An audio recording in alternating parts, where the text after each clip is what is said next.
in Wilmington, North Carolina, and they have actually ghost hunted the USS North Carolina, like 30 some times. And let me tell you about that ship, folks. It was torpedoed, hit with kamikazes, hit with a typhoon. It was hit by friendly fire during a battle that killed like 6 or some people, wounded 44. This thing went through the heart of the Japanese war in World War II. And today it's a museum in Wilmington. And we're going to talk about some of the brave sailors who's still on that ship. Let's welcome Doug Anderson. There we are. Hey, folks, I'm sorry. I've had all kinds of electrical issues today. But how are you two doing? We're doing well. Great. The sun has finally come out here.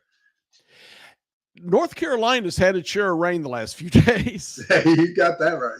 I've noticed that. All right, folks, let's start out with a little bit of the history of the USS North Carolina because it's incredible. It was torpedoed by the Japanese, right? That it was. It was torpedoed by Japanese submarine I-19, I believe. Mm-hmm. The torpedo hit on the port side, just at the #1 barbette. So there was a lot of armor there. That's why the ship didn't blow up. Oh, that is a beautiful vessel.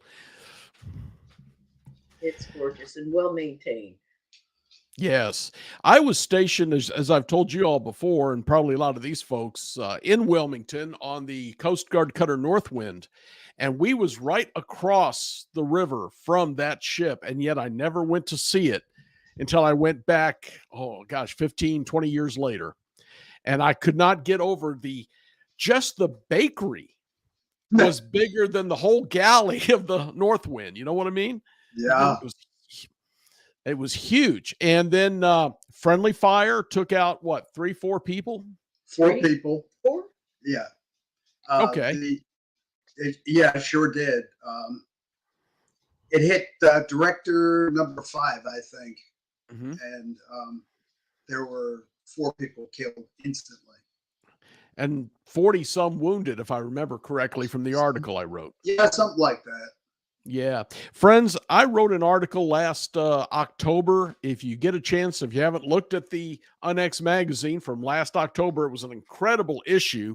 It had all kinds of good ghost stuff in it, but a especially long one on these 2 good people, Doug and Jane, and their ghost group and their experiences aboard the USS North Carolina. It's incredible. Let's start talking about some of the ghosts. You had some really amazing stories, and that torpedoed incident was one of them, right?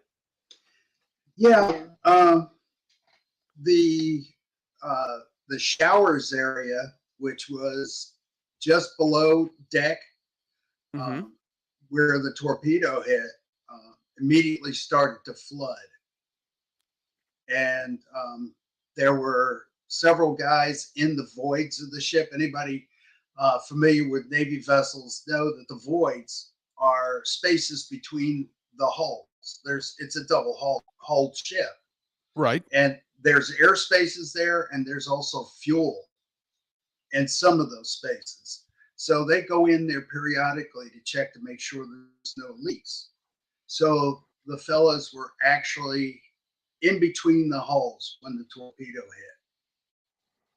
And then you had a fellow that was in the showers area, and instead of running for his life, actually closed the watertight door on himself, and he perished. And one other fellow was blown overboard because he was right at the railing when the torpedo hit. By locking himself in with the watertight door, he may have saved the ship. Yeah. Yeah, he helped to save the ship, along with the fast-acting crew that got the ship righted back up and on level and back up to full speed. when he tightened that door and sacrificed himself, because he was the only one in there, I guess he never got any real medals or any kind of commendations for that, right? Well, because nobody knew that he did it. Mm-hmm. But in our investigations, we actually talked to the man. He's becoming more talkative over the years. So. He actually told us that he was the one that closed the door, and that was Leonard Pone. Uh-huh. Yeah, we've said talked. He just wanted us to know. Yeah, we've talked to Leonard a bunch. Yeah. It's neat that he just wants you to know. Yeah. I wish there was some way we could get him some kind of notice for this, aside from us talking about it.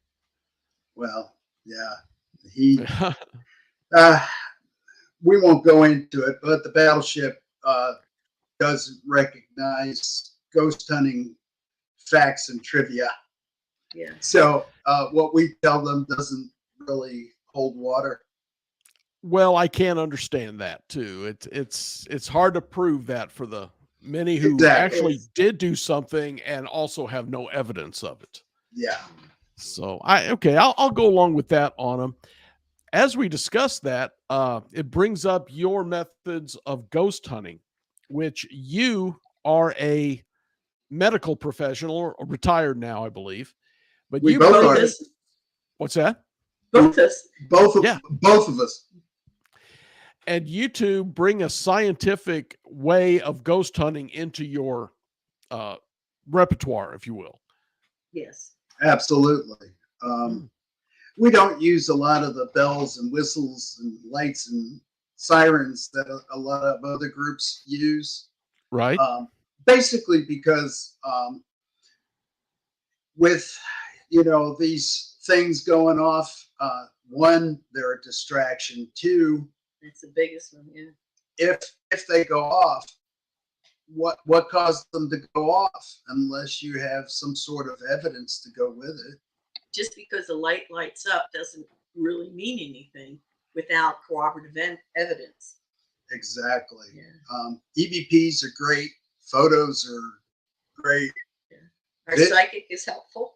Video is wonderful if you catch it with the bells and whistles going off. So. Mm-hmm. No, I've gotten a lot of good stuff like that. I got a photograph I took of, and it's happened to me several times. I've got several of them, but one in particular, I took a photo of a K2 going off as it sat on a piano, and there was a big white orb right over it. Now, I believe more of orbs than most people because I've had so many things where the orbs showed up when I asked them to. Mm-hmm. But it really did make it more you're right, the red and green lights mean nothing unless you have something substantiating it. Yeah, we've done experiments with those devices and triggered. We had 8 devices all lined up, and I had somebody trigger a radio. Mm-hmm. They all lit up. Sure. They all reacted. So how far away was it? Because I found they don't pick up anything that small near more than 10 or 12 feet. Well, that depends on what kind of wattage your radio's putting out. Okay. Police band puts out a lot of power. Okay. Compared to our little 5-watt radios. In fact, we have this thing where when something lights up, we tell them, we just say, oh, it's the police out in the parking lot. Because a lot of times they'll gather out there before they go on a raid or something. Mm-hmm. So they're talking on the radio, and our devices are going off. So they keep check on the ship. A friend of mine used a tri-field meter. We was at an air museum, and we figured out it was going off every time the radar made a loop around us. So we had to just shut that one off. It was useless. Yeah, that's good to know. Well, you gotta kind of use the devices that work the best in the environment you're in. Mm-hmm. I got this thing called an EQ 360. Okay. And it may be a 390. I can't remember. I'm getting old. Dyslexic. But this thing shows RF, EF, and EMF all at the same time on the same screen. And it'll even tell you what is probably causing the reaction, like power lines, radio transmissions, cell phones. Really? Oh yeah, and it's got this a data logger, so it's pretty much the complete piece of equipment. Mm-hmm. Yeah, I like that. It sounds pretty good. I'm assuming the Spirit Box telephone apps are just out the door for you all, right? We don't use any telephone apps. We threw out the Ghost Box. I mean, literally threw it towards the garbage outside. We have reasons for it.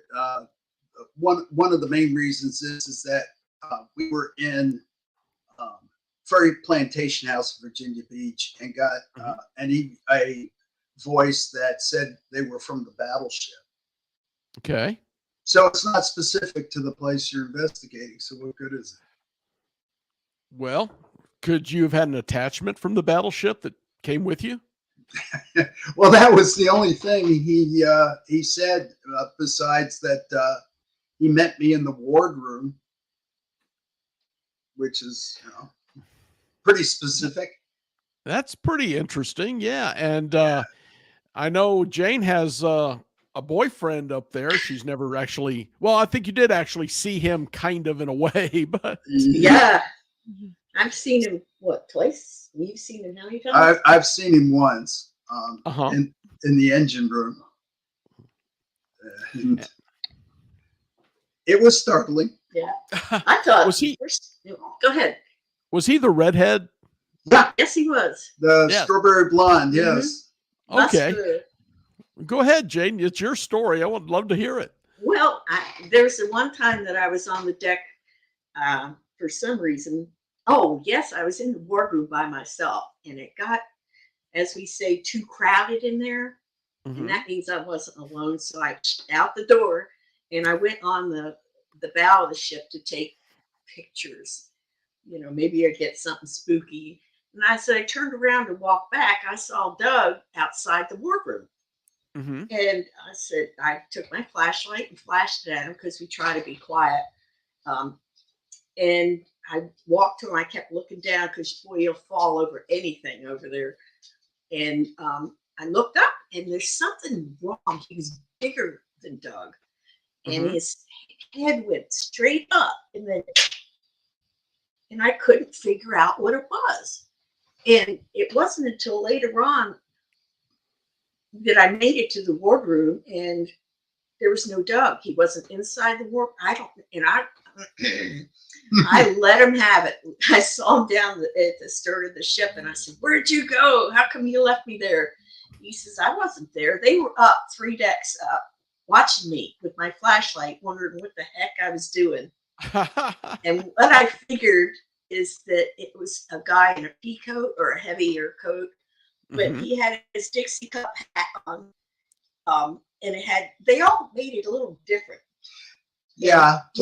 Plus the night watch hats were black. Yeah, but Yes. it kind of curved out at the top, and I said, "Oh my goodness gracious!" And that's when you asked Inky if he watched for me all the time. Yeah. He says, "Do you watch?" I asked, "Do you watch over Jane?" He says, "All night long." I knew So- watching. Did that creep you out just a little bit? No, Jane? not at all. No, No. All right. no, He's such a nice guy. really, yeah. He's just really fun to be around. He's actually a joker. Yes, he is. He pulls pranks and pinches behinds, and what else does he do? Well, that his appearance in the engine room at 3:00 in the morning, Jane was sitting on the steps, going The ladder. coming down into the engine room, and she's just kind of resting there because we're tired. Nobody else is around. The ship is actually empty at this point. Yeah, we were there. We were the only two left. And Jane is just sitting there, and all of a sudden, I'm looking 90 degrees away from her with my camera pointing that direction. And she says, Doug. I'm not going to turn my head, but is there somebody next to me? I could feel a presence, that my spidey sense, Uh-huh. as if somebody was standing right next to me. Well, I turned and looked, and I said, yeah. There's a guy standing there with a blonde crew cut. Okay. He's wearing these blue coveralls, kind of faded looking, and he had bright blue eyes. And when he realized that I could see him, he got this big smile on his face. So I went to turn my camera, turned my head and turned back, and he was gone.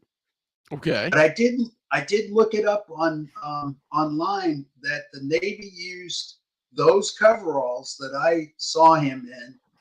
And if he was in the voids that day, he would have been wearing those coveralls. Okay. Good old Inky. Well, Good you old- recognized him from the time I told him. Danny, who used to take care of the ship at night, he had a lot of stories to tell. And he told us once about the flaming haired man. And it just scared the patootie out of him. He saw it when he went down to his car for something. And in one of the portholes, he saw this guy. And it was like his hair was floating around his head and it was on fire. And he was definitely afraid of this guy. But I'm looking down one of the gangways and I see this little dot. And all of a sudden it just comes right to me. I knocked Doug down aside, really, because it came right to my face. And like it was right there. I had to back up to see what was going on. And I saw a pair of these bright blue eyes. And his hair was kind of floating around his head like he was in a bathtub or something. Then it was red, like fire. And then the guy smiled at me with just, boy, you always wish your boyfriend would smile at you like that. It just, he knew, yeah. he knew that he got me. And so after that, he just kind of went back and then went into the room I knocked him into, and just disappeared into the bulkhead. So we knew who, that's the time I bought all those pictures home. Yeah. Yeah, so he picked them out of a lineup.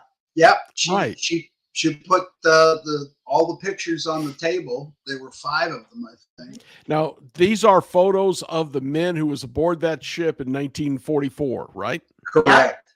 Yeah. Absolutely. Yeah, I got kind of the run of the archives. And so I got to copy a lot of pictures and do a lot of research because it's so important. You have to know what these guys went through.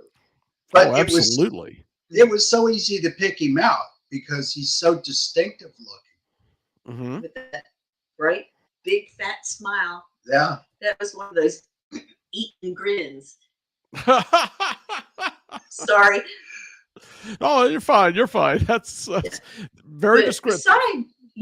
Beside hearing from Leonard Cohen and seeing Ingwao, I don't know if I've seen maybe one more person that was William Skelton, who died during the Torpedo Act. I don't know where he was. Do you remember? He was in the voids. He was, oh, that's right.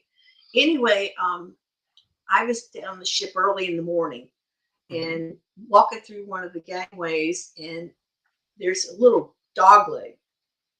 And as I went around the dog leg, I saw one fella leaning up against the wall, kind of with one leg resting on the wall. I'm sure there was no officers around at that point.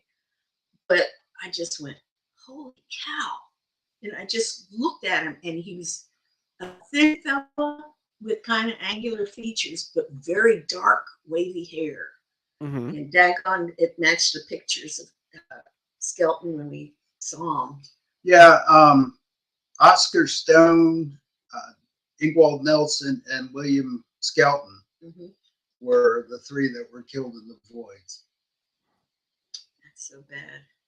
And that was during the torpedo. That was the torpedo attack. At least, at least it was quick. They probably didn't know what happened, except for Leonard. Well, Leonard lived for a while, unfortunately for him. I don't know if we send you that. I didn't send that clip because it's just heartbreaking. Yeah. Where we're walking towards the showers, and I called to Leonard.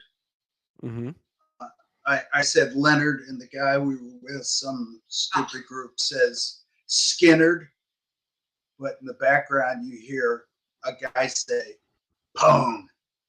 So it was Leonard Pone.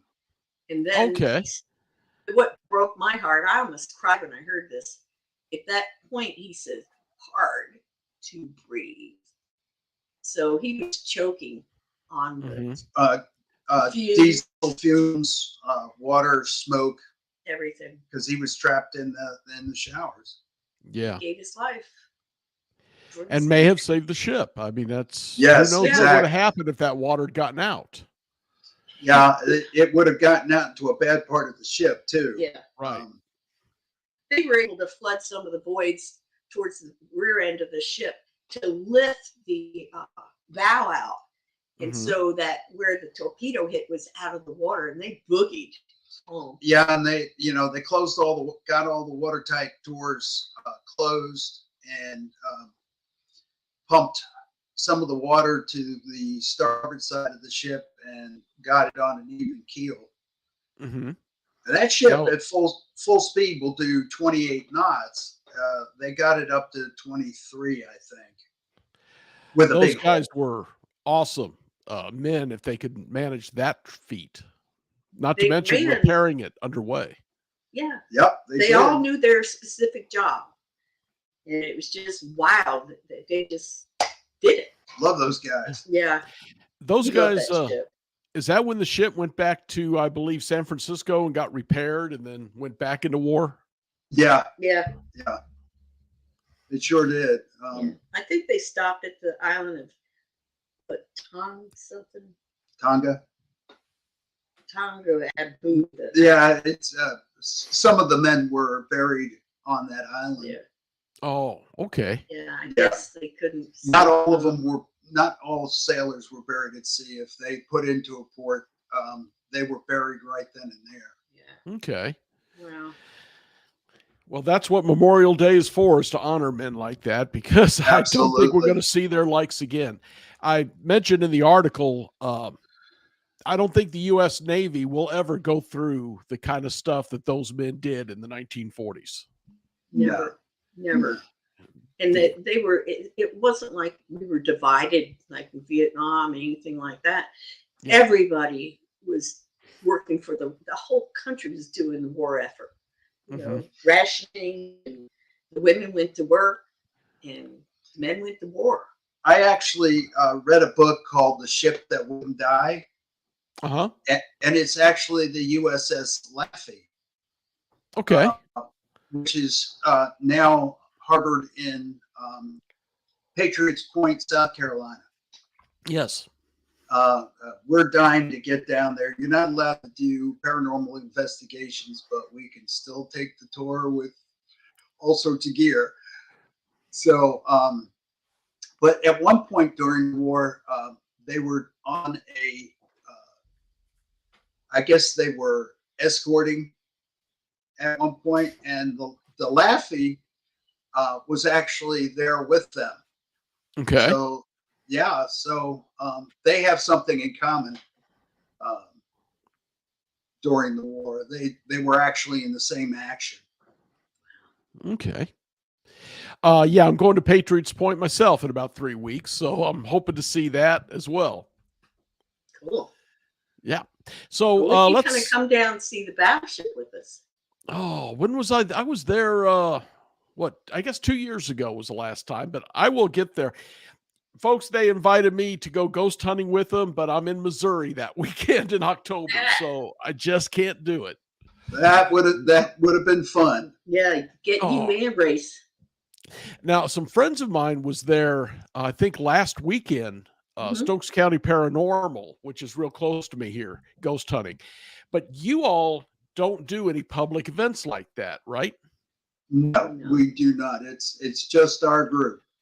And Yeah. that is Well, to keep the sometimes we can- professionalism up. Yeah. Now these aren't all members of our group.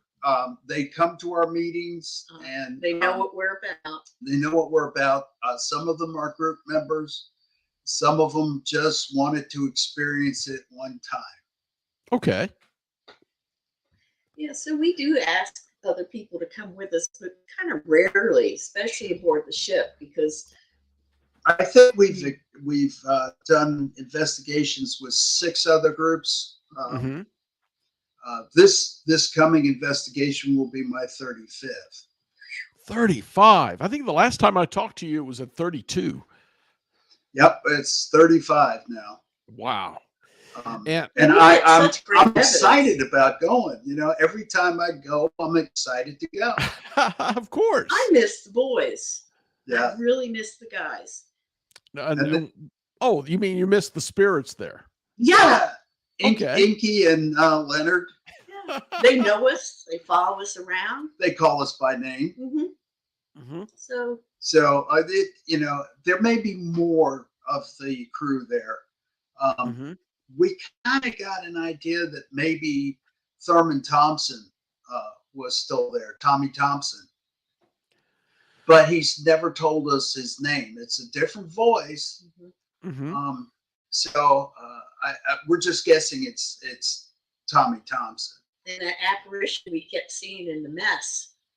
Could have been anybody. Yeah, I couldn't place Okay. him. I didn't really get a good look at his face. Now, Tommy Thompson did not die during any military action. He was actually shortcutting the line for breakfast. And he was heading down one of the crane access tubes for loading ammunition. Okay. And one of the big clamps that hold the shells broke loose, swung and hit him, and he fell and fractured his skull and unfortunately died. Okay. All right. But yet, I think even after death, if that's where they felt most at home, that's where they were comfortable, that's where they're going to go back to. That's my opinion anyway. Yeah. Well, we're also getting other voices there that we don't recognize, and some of them are female. That was weird. Are they family members come back to look for them? I would almost take a bet that they're volunteers who's worked there since 1964 or whatever when it was opened up. Never thought about Never that. thought about that. That's another thing that we think about is that they're transients. Okay. Yeah. You know, I think spirits give off like a glow, a light, or something, energy. Mhm. So, if another spirit who's lost and wandering all by themselves, hey, there's somebody home. Let's go check it out. I agree completely. There are a lot of people that drowned in the Cape Fear right down near Wilmington. Oh, yeah. And there's a Oh. lot of stuff going on back in the early 1700s. Yeah. Little murder. Well, the here and history, there. the history goes what? World War I, there were German submarines off there being depth charged, and Yep. World War II, of course, and pirates, Revolutionary War was there. Civil War was nearby. There's a lot of yeah. history where you all are at. Yeah. That's why Fort Fisher's so active. And unfortunately, it's a lot of it's violent history. Yeah. Well, that works for us, but I hate it for the sailors and the soldiers. Yes. Exactly. Let's So we've find. asked, go ahead. Go ahead. No, go ahead, I was please. just saying, we've asked at least one fella, you know, your service is done now. You can Mhm. go home, you know, go look for your family. You don't need to stay here anymore. but that's where he wants to be. He says, I don't want to. Yep. Okay. You're not going to make him. Yeah. Well, I've had some that also was afraid to cross over, afraid Yeah. of judgment. If there were religious people on board and they think they've taken some lives, you know, depending on the faith, that might be a one-way ticket to hell. So Yeah. they're not going to go. I want to get some of the, you sent at least one video and maybe more, right? I think there may be two there. Okay. Margie, can you dig one of those videos up for us, please? And while she's digging that up, one of the things I really wanted to bring out was that you all do a very, very scientific, you don't want outside distractions. You don't let non-ghost hunters really come in. You're keeping it as pure science as you could. That's exactly right. Yeah. When we do private investigations, there's no visitors. Uh-huh. Yeah. Sometimes, you know, if we go to the battleship or other places, we'll take novices with us and let them see it and see if this is something they want to do. Sure. But in general, So who's in here? What's your name?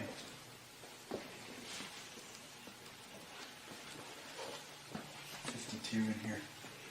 Jane, call spy. Who is DC Cochran?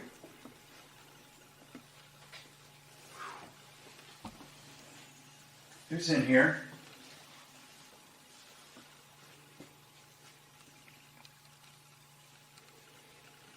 The hair on the back of my neck is standing straight up. Did you recognize that, Aaron? Yeah, that was officers' country. okay. It was one of the bigger staterooms. I think there were 6 guys billeted in there. I had walked in there and, you know, immediately started asking questions and everybody's already positioned themselves. And I started to move through the room and it just got frigidly cold in this place that I was standing in. We didn't pick up any EVP, but I know somebody was right there. Okay. That's wild. Well, that's DC, what DC Cochran, you're referring to his rate of damage controlman, or is that his name? I don't know why you asked that. I can't remember specifically what that was. What's the that was about that investigation was probably 10 years ago. Okay. All right, let's bring up another one. I think Margie's got one ready for us. My favorite. Whoa. Now, what was is that? Yeah. Is that a heavy cell door? Yes, it is. And usually Doug had his back turned. You were putting a new disc in the recorder. Yeah, I had just put a new disc in there and then was straightening up the wires. And it was already recording. And what happens, I think you see at the end of this that Jane comes out with some of her peeps. There were 3 of us in there. And you can obviously see them behind the gate. Yes, I'm seeing the movement and the human-shaped forms look like That's the investigators. Okay. So after a while, they had come back out. That was edited for time. But the first thing what happened was that the 3 of them went into the cell and closed the door, closed the gate. We were going to do an EVP session in there. Yeah. And my Doug fixed the recorder. So they closed the door. And what you see initially is that the door closes a second time. Okay. No, it didn't. It didn't. But it never moved. There. That. Right there. It closed the second time. They had already closed it. How could they close another time? You know? Yeah, that door did not move when we were in there. And when those doors move, they make god awful squealing sound. screaming noise. Yeah. Okay. So you can't, you know. Did you you hear just the can't noise at escape. that time? No, No. it was totally quiet. So Boy. that door never moved. Yeah. I mean, we were still arguing about we were seeing through time, Mm-hmm. you know. But why didn't we? Was it a time slip? Yeah, but why didn't we see the sailor that closed the door? I don't know. That's the thing. Maybe they just showed you what they wanted you to see. Absolutely. Again, guessing here. I don't know. That's Yeah. But they didn't keep any prisoners down there. Most of the time, that was full of beer. Yeah. So, yeah. I think Okay. I think the whole time they had a total of 3 prisoners, Oh, really? and the whole time that ship was in World War II. Now, by prisoners, are you referring to enemy combatants or No, guys who we're drank too talking- much? Yeah, Bad boys. some guys that were doing some bad stuff on the ship. So Okay. Yeah. They were all, you know, when they were underway and headed towards danger, they played. well, you got to remember that not all these guys were upstanding citizens. No, and they There were was kids. Well, there was one guy that got on shore for leave and got shot and killed in an armed robbery. Was he doing the robbing? Yes, he was. Oh. Mm. Yeah, it makes us look good.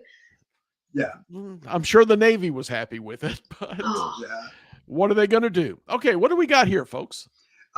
This is a berthing area on the looking towards the bow of the ship. Mm-hmm. This is starboard side, and that big watertight door leads towards the showers. Okay. The ones that were torpedoed. Yes. Okay. so is that the one that Leonard closed? No, Okay, that's the one that's there now. that's much further aft than the door he closed. Okay. And Now this this is Jane and Tony. Tony Hall has been with us since 2009. We love Tony. We couldn't do half of what we do without Tony. Now we got Joey. And but here's Jane and Tony. They're looking down into a compartment. I think this was below. It was in the steward's compartment, and down below is a supply room, and it was half filled with water. It was maybe Okay. knee deep, Mhm. but you could hear people walking around down there.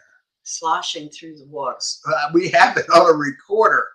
People sloshing through the water. was there water down there when you was there? Yeah. Oh yeah, Okay. Okay. yeah, Not And- historically, but until they finished fixing the ship up. yeah. Once they fixed the hull and pumped it all out, that's Okay. now nice and dry. But we can't get in to see places like Officers Country and They have limited. the only place we can get into that's off tour is the showers. Okay. And we used to have full run of the ship. Yeah. Now they're making lots of money. I don't remember if it was you all or someone else about a person there in a uniform, but he's actually outside the ship in the gangway. And someone said he was actually one of the guides or one of the people who used to work there many years ago, because that was the color of shirts and clothing they wore. Wow. So No, it wasn't us. I must No. have, yeah, I probably read that somewhere else when I was doing research for it. I'm sorry, Margie, go ahead and show that picture again. So this is the engineering compartment Mhm. of the ship. It's on the port side, I think.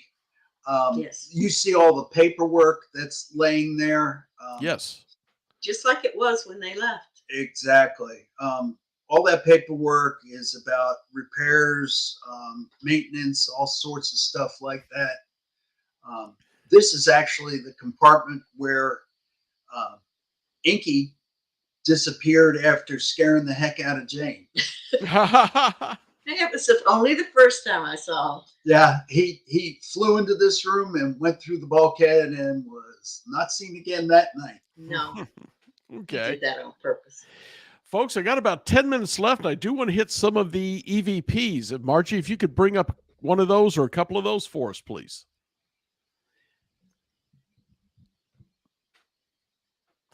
When is your next trip to the ship? October 20 what?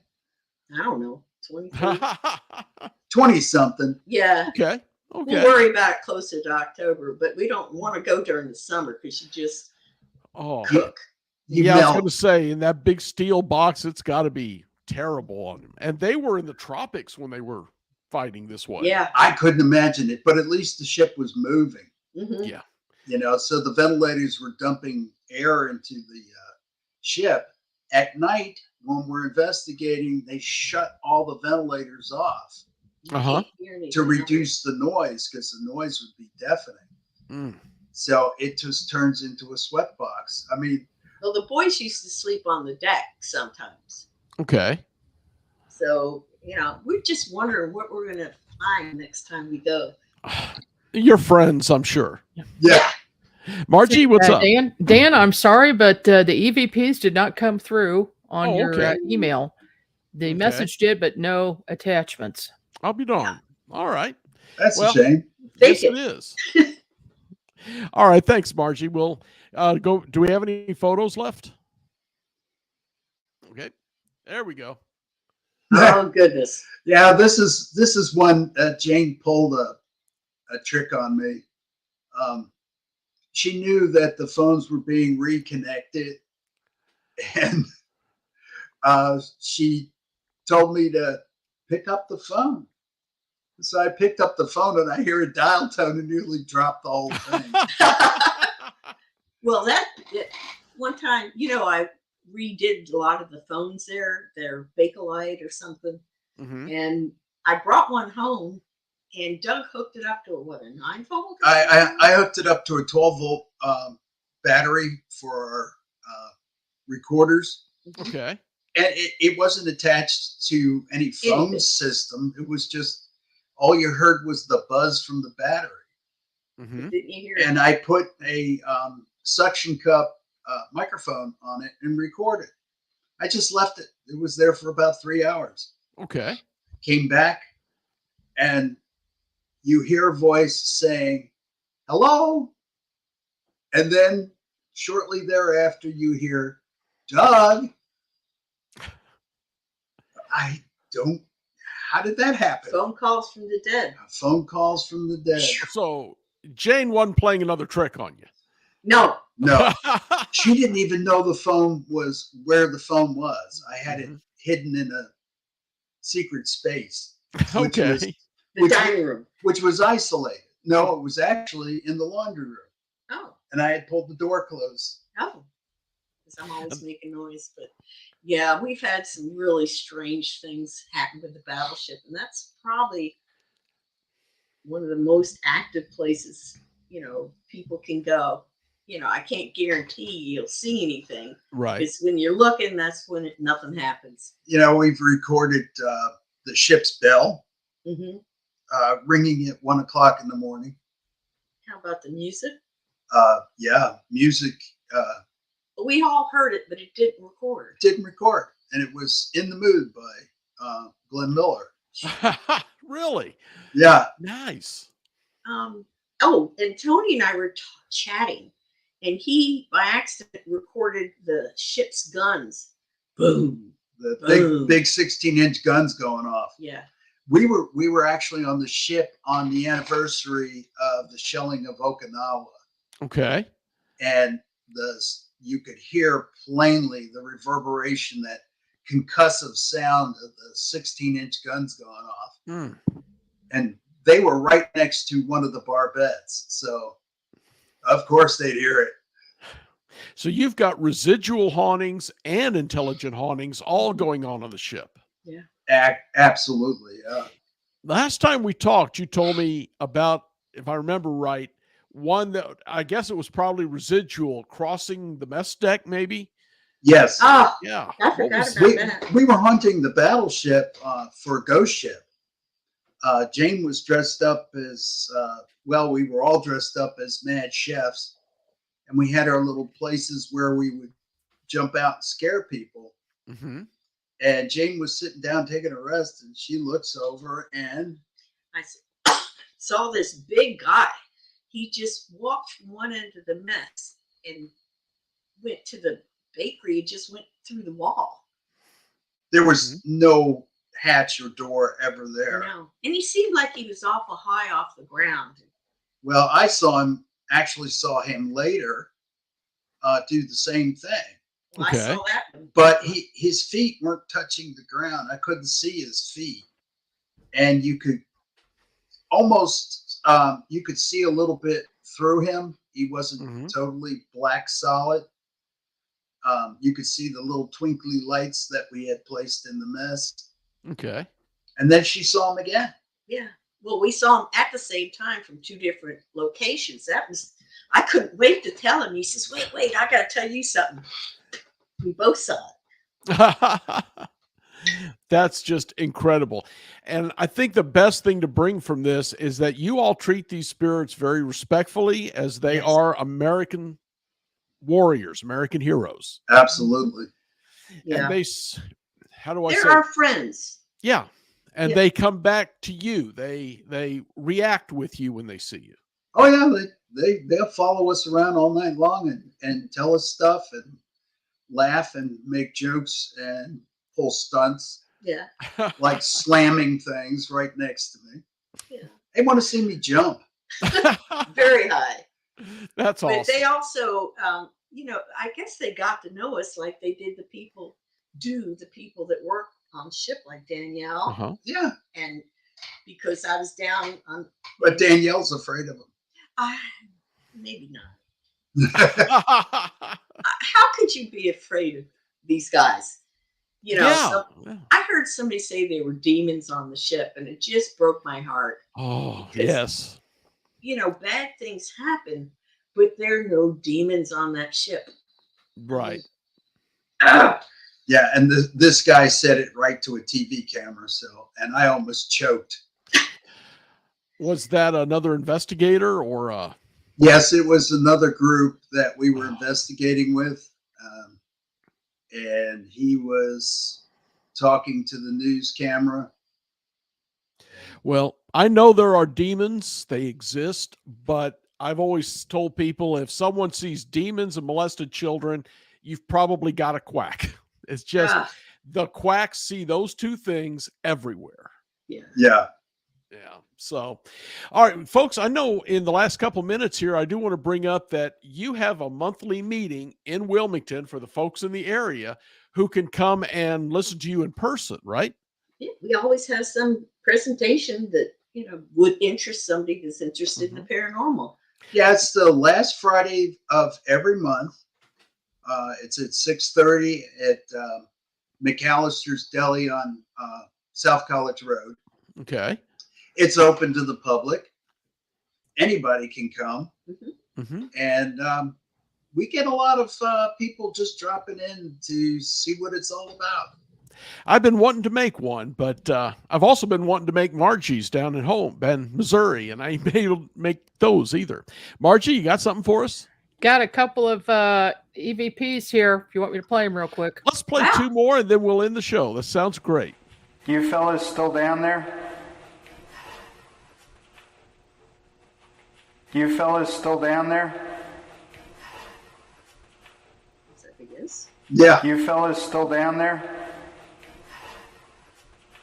That's a yes. That's a yes. Yeah. That's cool. All Yeah. right. What's it? I heard it. That's Inky Nelson. He was reacting to a tri-field meter I had set down on the bench. And Okay. he says, "What's this do?" Margie, would you play that one more time, please?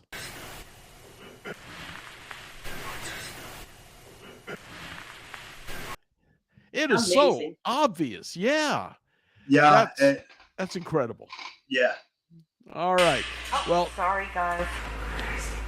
I know it's another 5 years off your life. Thank you. You s- Oh, sorry, guys. I know it's What was that? Play that again. one more time, 5 please. years off your life. Thank you. Oh, sorry, guys. I know it's Did you hear the fella that's after she says sorry, guys? I heard something, but I couldn't make it out. What'd they say? Crazy lady. Okay, we got to hear it one more time, and then we got to hear it. another 5 years off your life. Thank you. Oh, sorry, guys. I know it's It's got to be a blast investigating that Talk ship. about You it. got ghosts with a sense of humor. What more could you ask for? Absolutely. These guys are funny as heck. Mhm. They keep you going too, don't they? Yes, they do. They keep us coming back. All right, Doug and Jane Anderson with Port City Paranormal. You hold monthly presentations the last Friday of each month. And how can people find out more about you, and how can they find about getting to those? PortCityParanormal.com. Okay. And if email is portcityparanormal@yahoo.com. And But you also go ahead. Our main website is portcityparanormal.com. Real simple. And do you have a Facebook page? Yes. We Okay. have Port City Paranormal, and what else do we got? Yes, I'm on Facebook. Jane's on Facebook. And then we have the Port City page. You can tell us by the logo. All right. So, folks, thanks again for coming. I like to bring you all in because you kind of make the idea of Memorial Day, where we're honoring our dead, happy because the ghosts are so fun where you're at. Yep. All right. Well, if you get another shot at investigating that, you let me know, because after October, I'm free until spring. Good to Time go. to go. We'll get you down here. All right, man. I appreciate it. And I will talk to you all later. All righty. Have a great holiday. All right, folks. Being a veteran, I have a really soft spot in me for those that didn't make it home. And when I hear how they're so happy on that ship, they don't want to leave. It's incredible. It's kind of a beautiful thing.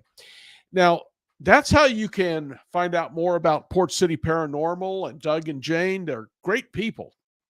But I also want to make sure you understand where you can see more of us. And that will be at the XCon, 2023 XCon. That's going to be in Blue Springs, Missouri. That's October 13th, 14th, and 15th. And this is going to be something special, guys. The 13th, I'll be speaking along with some others. It's all about ghosts. Friday the 13th. Saturday, UFOs, aliens, all of the good stuff like that. And Sunday, Bigfoot, cryptids, and a lot of videos going to be shown, some movies. It's just what you got to see. And this is the time to see it, October 13th, 14th, and 15th. I know they're going to have Bill Spicer there, and he's going to be talking about capturing fast-moving UFOs. Debbie Ziegelmeyer, who is Missouri's MUFON, Mutual UFO Network representative, and she's going to be talking. We've got Scott Walter on Sunday, and he's chatting about the Knights Templar and alien connection. And boy, do I want to see that one. That one just excites the heck out of me.